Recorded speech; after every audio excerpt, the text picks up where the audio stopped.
Indiana Jones and the kingdom of the crystal skull এই সিনেমার এই ক্লিপে দেখা যাচ্ছে যে ইন্ডিয়ানা জোনস একটি রেফ্রিজারেটরের ভেতরে ঢুকে পড়লেন পারমাণবিক বিস্ফোরণের শকওয়েভ থেকে বাঁচতে এবং বেঁচেও ফিরলেন। কিন্তু বাস্তবে কি সেটি সম্ভব?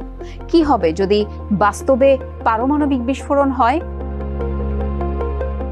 বিশ্ব জুড়ে এখন বহুল আলোচিত একটি বিষয় এই পারমাণবিক অস্ত্র। ভূ রাজনীতির কূটনৈতিক মারপ্যাচে পারমাণবিক অস্ত্র বিস্ফোরণের আতঙ্ক এখন কেবল বাড়ছেই। জার্মানিতে 2026 সাল থেকে দূরপাল্লার মার্কিন ক্ষেপণাস্ত্র মোতায়েন করা হবে, এই ঘোষণা দিয়েছে যুক্তরাষ্ট্র।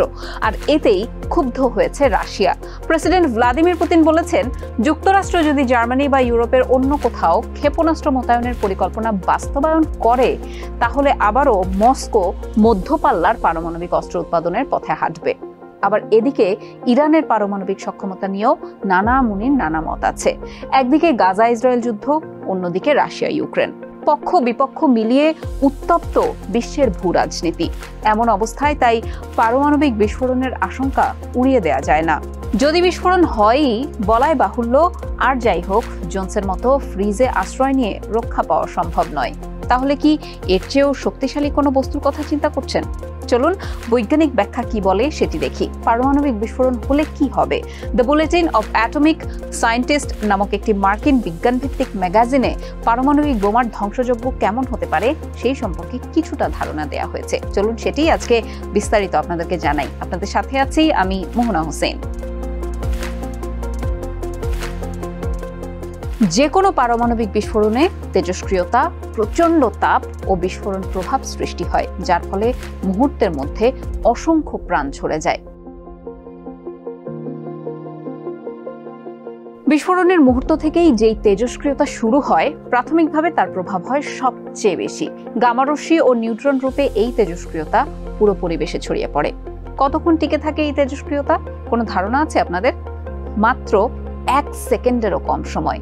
কিন্তু এই সময়েই চারিদিকে কয়েক মাইল পর্যন্ত প্রাণঘাতী মাত্রাটি ছড়িয়ে পড়ে। পারমাণবিক বোমা বিস্ফোরিত হওয়ায় মাইক্রোসেকেন্ডের মধ্যে এর শক্তি রঞ্জন রশ্মি হিসেবে নির্গত হয়। এটি পরিবেশের সংস্পর্শে এসে বিশাল একটা অগ্নিগোলক সৃষ্টি করে। ওই অগ্নিগোলকের ভেতরে তাপমাত্রা ও চাপ এতই বেশি থাকে যে সব বস্তু তখন প্লাজমা অবস্থায় রূপান্তরিত হয়ে যায়।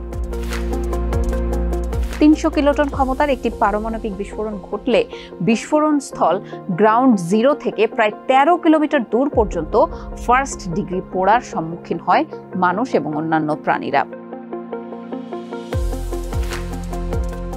পারমাণবিক বোমার বিস্ফোরণের শক্তি অর্ধেক থাকে ব্লাস্ট ওয়েভ বা শক ওয়েভে। প্রথমে শব্দের গতির চেয়ে দ্রুত ছুটলেও ধীরে ধীরে ব্লাস্ট ওয়েভের গতি কমে যায়। বিস্ফোরণের ফলে তীব্র তাপের কারণে অগ্নিগোলকের চারপাশের বাতাস দ্রুত বেগে চারদিকে ছড়িয়ে পড়ে। এর ফলে সৃষ্ট শক ওয়েভের ধ্বংস ক্ষমতাও হয় অনেক মারাত্মক। সরাসরি তেজস্ক্রিয়তা, তাপ ও বিস্ফোরণের মাধ্যমে বেশিরভাগ শক্তি ছড়িয়ে দেয় পারমাণবিক বিস্ফোরণ।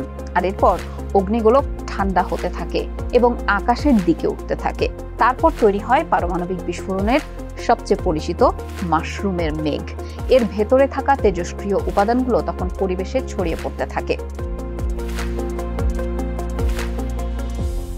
বিস্ফোরণের পর মানুষ কি ব্যবস্থা নেয় তার উপর নির্ভর করে তেজস্ক্রিয় বিপর্যয়ের ক্ষয়ক্ষতি। সাধারণত তেজস্ক্রিয়তার মাত্রা কমার জন্য পারমাণবিক বিস্ফোরণের পর 48 ঘন্টা ঘর থেকে বের না হওয়ার পরামর্শ দেয় কর্তৃপক্ষ। একটা তুলনামূলক উদাহরণ দেই। এখন সবার কাছে কমপক্ষে 300 কিলোটন ক্ষমতার পারমাণবিক বোমা রয়েছে, যা হিরোশিমা বা নাগাসাকিতে বিস্ফোরিত হওয়া বোমার চেয়েও 10 গুণ বেশি শক্তিশালী। ধারণা করা হয় হিরোশিমা শহরের 3.5 লাখ মানুষের মধ্যে 1,40,000 মানুষ কেবল বোমার বিস্ফোরণেই মারা যায়, আর নাগাসাকিতে মারা যায় 74,000 মানুষ। নিউ ইয়র্ক শহরে এই ধরনের একটি বোমার বিস্ফোরণ ঘটলে প্রথম 24 ঘন্টার মধ্যেই 10 লাখের বেশি মানুষ নিহত ও তার দ্বিগুণের বেশি মানুষ মারাত্মকভাবে আহত হবে। বৈশ্বিক পারমাণবিক যুদ্ধ শুরু হলে মিনিটের ব্যবধানে কয়েকশো থেকে কয়েক হাজার পারমাণবিক বিস্ফোরণ ঘটবে পুরো বিশ্বে। উদাহরণ দিয়ে বলি, ধরুন ভারত আর পাকিস্তানের মধ্যে আঞ্চলিক যুদ্ধ শুরু হলো। দুই দেশের বিভিন্ন শহরে 100টি 15 কিলোটন ক্ষমতার পারমাণবিক বোমা বিস্ফোরিত হলে সরাসরি নিহত হবে 2,70,00,000 মানুষ। আবার ধরুন রাশিয়া ও যুক্তরাষ্ট্রের মধ্যে 100 কিলোটন ক্ষমতা সম্পন্ন 4,000-এর বেশি পারমাণবিক অস্ত্র বিস্ফোরিত হলো। এতে মুহূর্তের মধ্যেই 36 কোটি মানুষ মারা যাবে। যুক্তরাজ্য, চীন, ফ্রান্স, ইসরায়েল, ভারত, পাকিস্তান ও উত্তর কোরিয়ার কাছে সব মিলিয়ে আনুমানিক প্রায় 1200-র বেশি পারমাণবিক অস্ত্র রয়েছে। পারমাণবিক যুদ্ধে তাৎক্ষণিক মৃত্যুর পর পরিস্থিতি আরও অবনতির দিকে যাবে। সারা বিশ্বেই খুব দ্রুত বিস্ফোরণ পরবর্তী সংকটগুলো দেখা যাবে। সেগুলো কি? বৈশ্বিক জলবায়ু পরিবর্তন, দীর্ঘকালীন তেজস্ক্রিয়তা, সামাজিক অরাজকতা, কয়েক দশক ধরে এসবে ডুবে থাকবে পুরো বিশ্ব। 1980-র দশক থেকেই বিজ্ঞানীরা পরিবেশের উপর পারমাণবিক বিস্ফোরণের দীর্ঘকালীন ও বিস্তৃত প্রভাব বিষয়ে গবেষণা শুরু করেছেন। মার্কিন বিজ্ঞানীদের গবেষণায় পাওয়া ফলাফলের তথ্য বলছে যে পারমাণবিক বিস্ফোরণের পর সৃষ্ট বিশালাকার দাবানল থেকে উৎপন্ন ধোঁয়ায় বিশ্বব্যাপী পারমাণবিক শীতকাল বিরাজ করতে পারে, কারণ বায়ুমণ্ডলের উপরিভাগ কার্বন কণায় ভর্তি হয়ে যাবে। সেগুলো সেখানে কয়েক মাস থেকে কয়েক বছর পর্যন্ত থেকে যেতে পারে। ফলে পৃথিবীতে সরাসরি সূর্যালোক প্রবেশ করতে পারবে না এবং পৃথিবীর তাপমাত্রা তখন কমে যাবে। কিন্তু বিপরীতে স্ট্র্যাটোস্ফিয়ারের তাপমাত্রা আবার বেড়ে যাবে। এর ফলে ক্ষতিগ্রস্ত হবে ওজোন স্তর।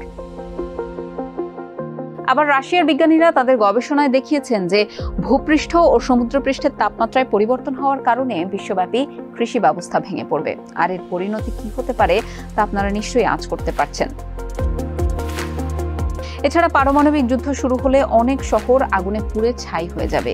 এসব অগ্নিকাণ্ড থেকে সৃষ্ট কালি, ঝুল, কার্বন কণা, ধোঁয়া ইত্যাদিতে পূর্ণ হয়ে যাবে বৈশ্বিক বায়ুমণ্ডল। এইমাত্রই আপনাদেরকে জানালাম যে রাশিয়ান বিজ্ঞানীরা তাদের গবেষণায় দেখিয়েছেন ভূপৃষ্ঠ ও সমুদ্রপৃষ্ঠের তাপমাত্রায় পরিবর্তন হওয়ার কারণে বিশ্বব্যাপী কৃষি ব্যবস্থা ভেঙে পড়বে। আর এর কারণে ওজোন স্তর ক্ষয়ে গেলে মাটিতে অতি বেগুনি রশ্মি সরাসরি এসে পড়বে। আবার পরিবেশের তাপমাত্রা 0 ডিগ্রির নিচে নেমে গেলে সমুদ্রে বরফের পরিমাণ বেড়ে যাবে, তুষারপাতের পরিমাণও বেশি এবং দীর্ঘস্থায়ী হবে। ফলে ব্যাহত হবে খাদ্য উৎপাদন। বৈশ্বিকভাবে সমুদ্রের তাপমাত্রা কমে যাবে। এরপর বায়ুমণ্ডল থেকে কার্বন কণা সরে গেলে ও তেজস্ক্রিয়তার মাত্রা কমে গেলেও যুদ্ধ পরবর্তী তাপমাত্রায় পৌঁছাতে অনেক বেশি সময় লাগবে সমুদ্রগুলোর। সহসা সমুদ্রের তাপমাত্রা অস্বাভাবিকভাবে কমে গেলে ক্ষতিগ্রস্ত হবে সামুদ্রিক বাস্তুসংস্থানের, আর তার সরাসরি প্রভাব পড়বে বৈশ্বিক খাদ্য সরবরাহে। বায়ুমণ্ডল, ভূপৃষ্ঠ ও সমুদ্রে ভয়ানক পরিবর্তনের ফলে বিশ্বব্যাপী খাদ্য সংকট দেখা দেবে, আর তা বৈশ্বিক মাত্রায় কয়েক দশক ধরে বজায় থাকবে। আবার যেটুকু খাবার উৎপাদন করা সম্ভব হবে তা তেজস্ক্রিয়তার কারণে দূষিত হয়ে যেতে পারে। কোনো দেশ যদি দয়াপরবশ হয়ে অন্য দেশকে নিজেদের খাদ্য ভাণ্ডার থেকে সহায়তা করতেও চায়, তাহলেও সমুদ্রে বরফের পরিমাণ বেড়ে যাওয়ায় তা পরিবহন করা হয়ে যাবে কষ্টসাধ্য। বড় মাপের পারমাণবিক যুদ্ধের পর যারা বেঁচে থাকবেন তাদের অনেকেই বিশ্বব্যাপী খাদ্য উৎপাদন ও সরবরাহে ব্যাঘাত ঘটায় দুর্ভিক্ষের কারণে মৃত্যুমুখে পতিত হবেন। এই সংখ্যা লাখ থেকে শুরু করে কয়েকশো কোটিতেও পৌঁছাতে পারে, বলছে the bulletin of atomic scientist নামক একটি মার্কিন বিজ্ঞান বিষয়ক ম্যাগাজিন।